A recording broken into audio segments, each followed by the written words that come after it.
Tiempo del centro del país. Vámonos rápidamente con Mauricio Flores y lo más relevante del tema económico, de finanzas, negocios. Mau, ¿cómo te va? ¡Qué gusto! ¿Ya se colgó? ¿Se cortó, perdón? Se desmayó al escuchar la potencia de la voz. Se desmayó. Vamos a hablar con Mau para entender un poco. Ya lo hablamos muy temprano, al inicio casi del programa, lo que está sucediendo con la decisión del Banco de México, la decisión también de la Secretaría de Hacienda, esta conferencia de prensa que dieron a conocer el miércoles pasado. Se suspenden las subastas de $400 millones, estas que estaban o que tenían la intención de apuntalar el tipo de cambio, se suspenden. La tasa de referencia del Banco de México la sube 50 puntos base, queda en 3.75%. También este recorte, un recorte al gasto, un recorte preventivo le llaman, de más de 132.3 millones de pesos, 132.000.3 millones de pesos, que va dirigido prácticamente hacia petróleos mexicanos. Alrededor de 100,000 millones de pesos estarán dirigidos a esta parte y otros 32,000 millones de pesos al gasto público normal. Escuchamos entre las versiones lo que señalaban sobre el tema de hacia dónde iría dirigido. Sí, gastos, muchos de los gastos celulares y todo esto, pero también luego nos enteramos, hay una nota de Reuters, por ejemplo, de lo que sucedió con algunos funcionarios de la Secretaría de la Función Pública. Vaya, hay que ver y hay que entrarle de lleno al recorte, y hay que hacerlo pues todos juntos y todos pues de la misma manera y de la misma magnitud. Es bien interesante también ver qué van a hacer los partidos políticos, qué va a hacer el Congreso de la Unión, por ejemplo, qué va a hacer tanto Cámara de Diputados como Cámara de Senadores, ver si ellos también tienen o están planeando hacer un tema de contingencia para mejorar el gasto público. Así que bueno, pues hay que detenernos en ello. Ya está Mau en la línea. Mau, ¿cómo te va? Muy buenos días.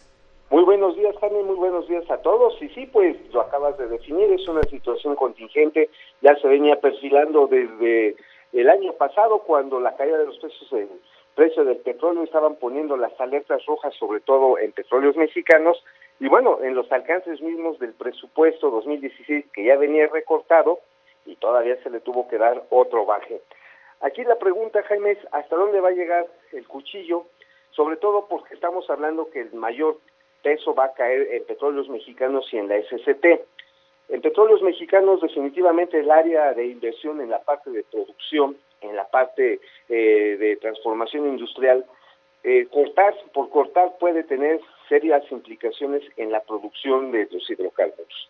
Entonces, donde debería, y tengo entendido que el señor José Antonio González Anaya, el nuevo director, se ha reunido ya con todos los consejeros de administración, y por cierto, el próximo 24 de febrero tendrían el Consejo de Administración, donde estarían desarrollando ya la estrategia para empezar estos ajustes.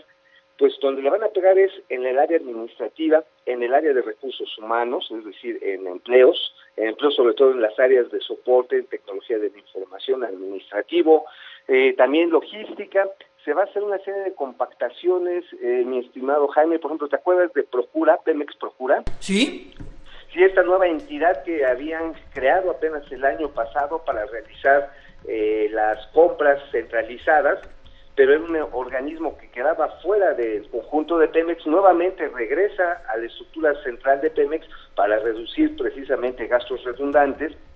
Y por otro lado, también lo que vamos a ver ahí en Petróleos Mexicanos es que ya se están dando los movimientos de los anteriores directivos que estaban con Emilio Lozoya, y vendrán los nuevos. De hecho, va a haber hasta cambios de director jurídico, Ah, mira, y entonces va en serio todo. No, va en serio. Se van a revisar algunos contratos que por ejemplo, se habla de que uno de los asesores más cercanos de Emilio Lozoya, el señor Froilán Hernández,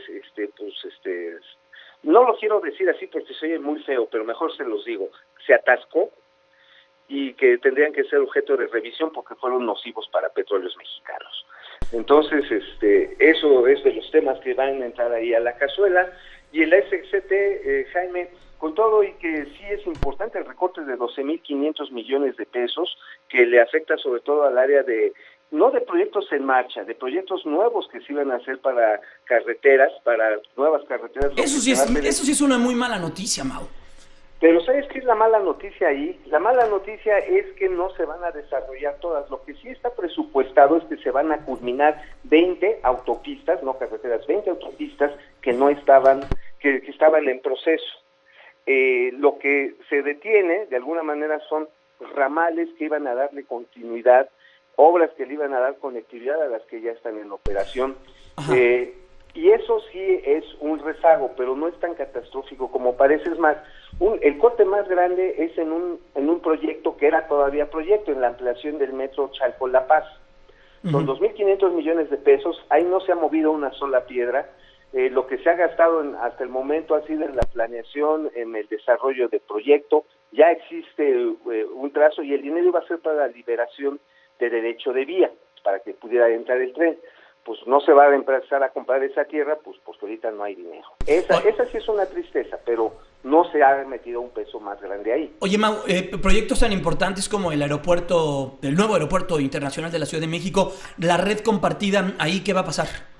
Mira, aeropuerto hasta el momento está fondeado. Hay que recordar que salieron a los mercados internacionales el año pasado, tiene los recursos, están soportados sobre los mismos ingresos del AICM. Por cierto, el AICM no fue objeto de ningún ajuste, de hecho hay obras importantes de mantenimiento que se están desarrollando. Nada más nos faltaba que no mejoraran el AICM, parece pues imagínate. La camionera, mano. Pues parece el Titanic en cámara lenta, ¿no? Bueno, se está hundiendo, man. No, qué cosa. Oye, Mau, rápidamente, entonces, a ver, ya hablaste macro, ya dijiste cosas bien interesantes, pero a ver, a ti, a mí, al ama de casa, ¿en qué nos va a pegar esta decisión? Por ejemplo, subir la tasa de interés de referencia, la del Banco de México. Mira, en principio no tendría que pasar nada. Si tú ya tienes un crédito hipotecario de largo plazo, es una muy buena estrategia de los bancos. Desde la crisis del 95, recordarás. Bueno, no, tú estabas todavía en el kinder, mi estimado Jaime. Soy muy joven, Mau, soy muy joven. No, bueno, las tasas de interés en aquel entonces eran flotantes y cuando subió la tasa de interés se fue al cielo las tasas de interés y en parte a ellos se generó el FOBAPROA para apoyar a los deudores, tanto a los abusivos como a los que no la debían, para pagar. En este caso, un crédito hipotecario que está a tasa fija no tiene por qué sufrir porque ya está pactado. La tarjeta de crédito, la tarjeta de consumo o el crédito automotriz, si ya lo tienes pactado a tasas bajas, a tasas fijas, no te pasa nada. El problema son los nuevos créditos que pudieran estar sujetos a un incremento.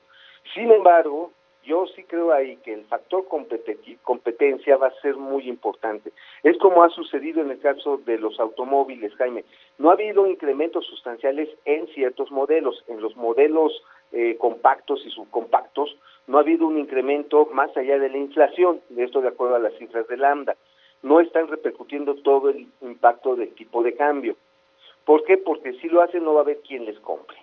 Entonces, en ese sentido, los bancos, hay más de 40 bancos en el país, seguramente por nicho y por segmento van a ser suficientemente cautos para no repercutir eso en una tasa alta para que cueste más el crédito. Donde sí puede, donde no puede, donde sí va a impactar es en el nivel de consumo y sobre todo en el nivel de generación de empleo formal, porque la reducción del gasto público viene en consecuencia la reducción en cadena de las inversiones del sector privado, no solamente aquellos que tienen servicios de proveeduría o contratos con el gobierno. También tiene que ver con el escenario de liquidez y disponibilidad de dinero en su conjunto, que va a retraer ya en los primeros cálculos cerca de 4 décimas de punto porcentual el crecimiento, Jaime.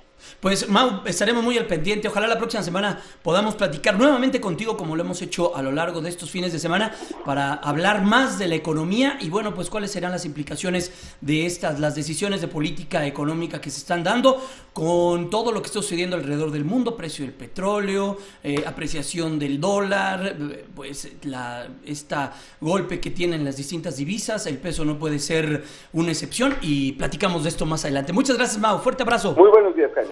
Es Mauricio Flores, nuestro analista en temas de economía, finanzas y negocios. 9:51.